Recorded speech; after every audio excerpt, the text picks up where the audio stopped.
Hai, selamat datang di kelas saya. Hari ini, saya akan menjelaskan tentang macam-macam kelompok sosial. Dalam masyarakat, seringkali dijumpai bentuk-bentuk kelompok sosial. Dasar pembentukan kelompok-kelompok tersebut berbeda-beda. Oleh karena itu, kelompok-kelompok sosial di masyarakat juga mempunyai karakteristik yang berbeda satu dengan yang lainnya. Para sosiolog mengklasifikasikan berbagai kelompok sebagai berikut.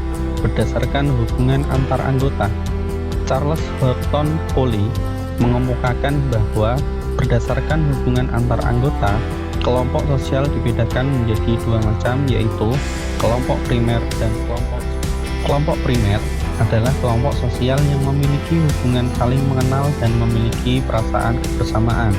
Kelompok primer hampir mirip dengan kelompok kekerabatan. Contohnya, persahabatan. Ciri-ciri kelompok primer: 1. Memiliki anggota sedikit. 2. Hubungan antar anggota bersifat pribadi dan akrab. 3. Mengutamakan komunikasi tatap muka. 4. Kebersamaan anggota dalam kelompok relatif lama. 5. Saling mengenal dengan baik antara anggota kelompok sehingga mempunyai perasaan loyalitas. 6. Bersifat informal. 7. Keputusan dalam kelompok lebih bersifat tradisional dan kurang rasional. Kelompok sekunder adalah kelompok sosial yang terbentuk karena adanya kepentingan yang sama, sehingga kerjasama didasarkan pada hitungan untung rugi. Contohnya, kelompok pedagang, serikat pekerja, serikat buruh, dan lain-lain. Ciri-ciri kelompok sekunder: 1. Jumlah anggota kelompok besar. 2. Hubungan antar anggota tidak bersifat pribadi dan tidak erat. 3. Komunikasi tatap muka jarang dilakukan. 4. Para anggota berada bersama-sama dalam waktu yang singkat. 5. Antar anggota tidak saling mengenal dengan baik. 6. Bersifat formal. 7. Keputusan dalam kelompok lebih rasional dan mengutamakan efisiensi. Berdasarkan sudut pandang individu, Sumner membedakan kelompok sosial berdasarkan sudut pandang individunya, yaitu in-group dan out-group. In-group adalah kelompok sosial yang individu mengidentifikasi dirinya dalam kelompok tersebut. Sifat in-group biasanya didasarkan pada faktor simpati dan kedekatan dengan anggota kelompok. Misalnya, seorang siswi di SMA Negeri 1 Toro, maka otomatis menjadi in-group sebagai anggota siswa SMA Negeri 1 Toro. Outgroup adalah kelompok yang diaktifkan oleh anggota kelompok sebagai lawan dari grupnya. Terkadang ditandai dengan sikap antipati sehingga dapat memunculkan sikap etnosentris. Etnosentris sendiri merupakan suatu sikap untuk menilai unsur kebudayaan lain dengan mengukur kebudayaannya sendiri dan sering dihubungkan dengan istilah kami atau kita yang dilawankan dengan mereka. Seperti contoh, fanatisme terhadap kelompok tertentu, yang suka K-pop membenci dangdut, atau yang suka dangdut membenci K-pop, dan lain-lain. Berdasarkan erat longgarnya ikatan dalam kelompok, menurut Ferdinand Tönnies, kelompok sosial dibagi menjadi dua, yaitu kelompok Gemeinschaft dan Gesellschaft. Pembagian ini dilihat dari erat longgarnya ikatan dalam kelompok. Gemeinschaft, atau bisa disebut juga dengan paguyuban, merupakan bentuk kelompok sosial yang anggotanya diikat oleh hubungan batin yang murni, bersifat alamiah, dan kekal.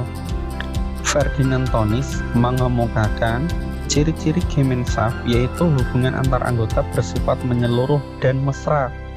Hubungan antar anggota bersifat pribadi dan hubungan hanya untuk kelompok, tidak untuk orang-orang yang ada di luar kelompok.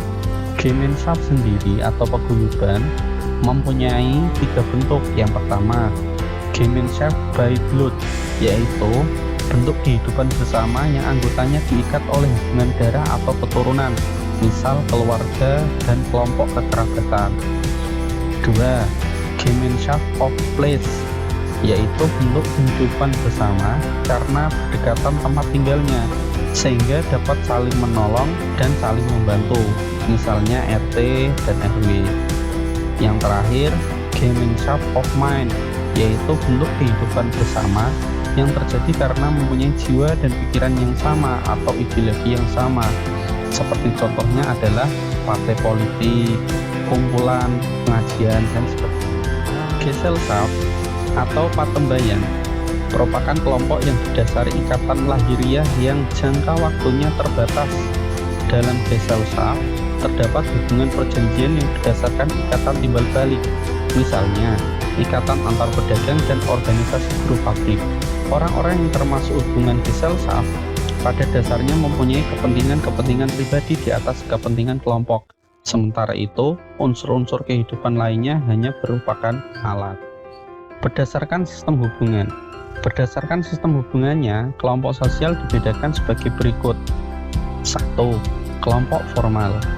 Kelompok formal merupakan kelompok yang memiliki peraturan-peraturan yang tegas dan dengan sengaja dibuat oleh anggota-anggotanya untuk mengatur hubungan antar anggotanya. Kelompok formal disebut asosiasi atau organisasi. Secara umum terdapat bermacam-macam organisasi. Seperti contoh, 1. Organisasi utilitarian atau organisasi yang menyediakan imbalan yang berupa materi kepada setiap anggotanya. Contoh, perusahaan percetakan akan menghasilkan laba yang akan digunakan oleh pemilik perusahaan dan para karyawannya yang berupa gaji. Yang kedua, organisasi normatif atau organisasi yang dibentuk untuk mewujudkan berbagai tujuan yang secara normatif dianggap baik oleh setiap anggotanya. Fungsi organisasi normatif antara lain penyaluran minat pribadi, saluran kegiatan politik, uji coba program pelayanan sosial, dan struktur bagi berlangsungnya program layanan sosial. Berdasarkan sistem hubungannya yang kedua, yaitu kelompok informal. Kelompok informal merupakan kelompok sosial yang terbentuk karena pertemuan-pertemuan yang berulang dan merasa memiliki kepentingan dan pengalaman yang sama. Pada kelompok informal ini umumnya terbentuk karena pertemuan-pertemuan kepentingan ataupun pengalaman-pengalaman yang sama. Berdasarkan solidaritas antar anggota, kelompok sosial dapat dibagi menjadi dua, yaitu solidaritas mekanik dan solidaritas organik. Pembagian ini dikemukakan oleh Emil Durkheim. Pertama, solidaritas mekanik muncul pada masyarakat yang masih sederhana dan diikat oleh kesadaran kolektif. Solidaritas mekanik memiliki ciri sebagai berikut. 1. Terdapat pada masyarakat yang relatif homogen dan sederhana. 2. Belum mengenal pembagian kerja antar anggota kelompok. 3. Ikatan kelompok berdasarkan perasaan dan kesadaran kolektif antar anggota kelompok. 4. Hukum pidana lebih menonjol sehingga sanksi terhadap anggota kelompok yang melanggar bersifat represif. Solidaritas organik. Solidaritas ini terdapat pada masyarakat yang sudah kompleks dan disatukan oleh sifat saling ketergantungan antar anggota. Solidaritas organik memiliki ciri-ciri sebagai berikut. 1. Terdapat pada masyarakat yang kompleks dan heterogen. 2. Sudah terdapat pembagian kerja yang teratur antar anggota kelompok. 3. Ikatan kelompok berdasarkan kesepakatan yang terjalin di antara berbagai kelompok profesi. 4. Hukum perdata yang diutamakan dan sanksi bagi anggota kelompok yang melanggar bersifat restriktif. Berdasarkan acuan cara bersikap dan bertindak, menurut Robert K. Merton, kelompok sosial dapat dibagi menjadi sebagai berikut. Pertama, membership group merupakan kelompok sosial yang terjadi secara fisik menjadi anggota kelompok tersebut. Batasan yang dipakai untuk menentukan keanggotaan seorang pada kelompok-kelompok secara fisik tidak bisa dilakukan secara mutlak karena adanya perubahan-perubahan keadaan. Kondisi yang tidak tetap akan mempengaruhi derajat interaksi dalam suatu kelompok. Untuk membedakan secara tegas keanggotaan atas dasar derajat interaksi, maka ditemukan adanya dua istilah, yaitu nominal group member dan peripheral group member. Seorang anggota nominal group adalah orang yang dianggap masih berinteraksi dengan kelompok sosial yang bersangkutan oleh orang lain, meskipun interaksinya tidak intens. Peripheral group dianggap sudah tidak berhubungan lagi dengan kelompok yang bersangkutan, sehingga kelompok tersebut tidak mempunyai kekuasaan apapun atas anggota kelompok tersebut. Yang kedua, Referensi grup.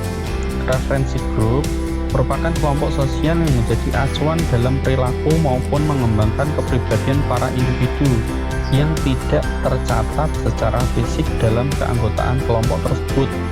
Bisa juga diartikan sebagai kelompok sosial yang menjadi acuan bagi seorang bukan anggota untuk membentuk pribadi dan perilakunya. Berdasarkan cara terbentuknya, solidaritas antar anggota kelompok sosial dapat dibagi menjadi dua, yaitu kelompok semu dan nyata. Kelompok semu merupakan proses terbentuknya sementara karena terkait oleh kepentingan sesaat dan tidak terorganisasi. Kelompok semu biasanya disebut khalayak ramai. Ciri-ciri kelompok semu sebagai berikut: 1. Tidak direncanakan, tidak disengaja, sangat mendadak dan secara spontan. 2. Tidak terorganisasi. 3. Tidak ada interaksi dan komunikasi secara terus-menerus. 4. Tidak ada kesadaran tiap kelompok. 5. Kehadirannya tidak konstan. Kelompok semu dapat dibedakan sebagai berikut: 1. Kerumunan. 2. Massa. 3. Publik. Berdasarkan cara terbentuknya yang kedua, yaitu adalah kelompok nyata. Kelompok nyata ini sesuai bentuknya yang nyata, kehadirannya selalu konstan atau tetap dan dibentuk secara terorganisasi untuk kepentingan tertentu. Bentuk-bentuk kelompok nyata sebagai berikut: kelompok statistik, kelompok kemasyarakatan, kelompok sosial, dan kelompok asosiasi. Demikian penjelasan yang bisa saya sampaikan terkait dengan macam-macam kelompok sosial yang ada di dalam masyarakat. Selanjutnya adalah tugas kalian, yaitu mengidentifikasi kelompok sosial yang ada di sekitar lingkungan kalian. Apa saja? Silakan dikumpulkan. Kurang lebihnya saya mohon maaf. Terima kasih sudah menyimak.